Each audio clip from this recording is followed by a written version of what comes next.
Building a social media presence from scratch can be overwhelming. It takes real time and effort to consistently create content that speaks to your audience and captures their attention. And when you're already running a business, social media can quickly feel like one more thing you're falling behind on. But it doesn't have to be that way. With a clear content strategy and an execution plan, you can quickly attract followers and build relationships with potential customers. And today, I'm walking you through exactly how to build that strategy. Before you create a single profile, you need to know who you're talking to. Your target audience shapes everything: what you say, how you say it, and where you show up. I spoke to Clutch's director of brand marketing, Disha Laxav, to get her take on how to actually do that.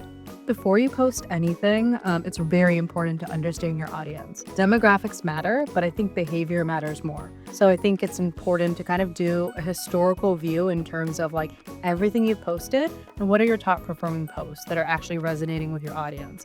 From there, it helps you understand the problems that you're trying to solve and how you can better kind of cater to your audience. There's no point in guessing. It's really important to kind of create this holistic, informed content strategy. And then it'll help you even further when you think about content diversification and ensuring that you're solving all the problems that your audience is looking for.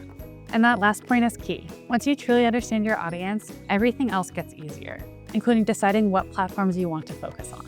You should be posting where your customers actually spend their time, not just the platforms you're most comfortable with. For instance, if you're selling products or visual services, Instagram and TikTok are strong options, while LinkedIn would be the clear choice for B2B companies or professional services. You really should focus on just one or two platforms when you first start. Spreading yourself across every channel can drain your resources and make your content less effective. Once you know which channels you want to focus on, you can start thinking about what to publish.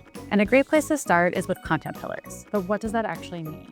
Content pillars are essentially 3 to 5 recurring themes that help represent your brand. So for Clutch, things like verification, credibility, trust are things that we always kind of hone up to when we build out our social media strategy. So really you have to kind of find the overlap in terms of what does your brand stand for and what does your audience care about. From there, that'll help you kind of define this holistic content strategy and all of the types of content that bucket into these pillars. Once you've defined your content pillars, you can start turning them into actual content ideas. Every post you create should do at least one of 3 things: educate your audience, solve a pain point, or entertain them. If you're not sure where to start, here's a simple formula. 1 post that teaches something, 1 post that showcases a result or testimonial, and 1 post that gives a behind-the-scenes look at your business. Rotate those and you'll always have something to say. Consistency matters more than perfection. A stream of regular good posts will always outperform infrequent perfect posts. The last step, and one of the most important, is to track what's working and what's not.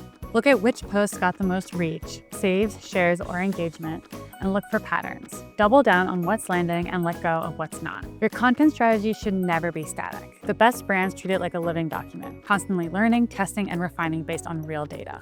If this was helpful, like and subscribe to our channel for more social media marketing tips.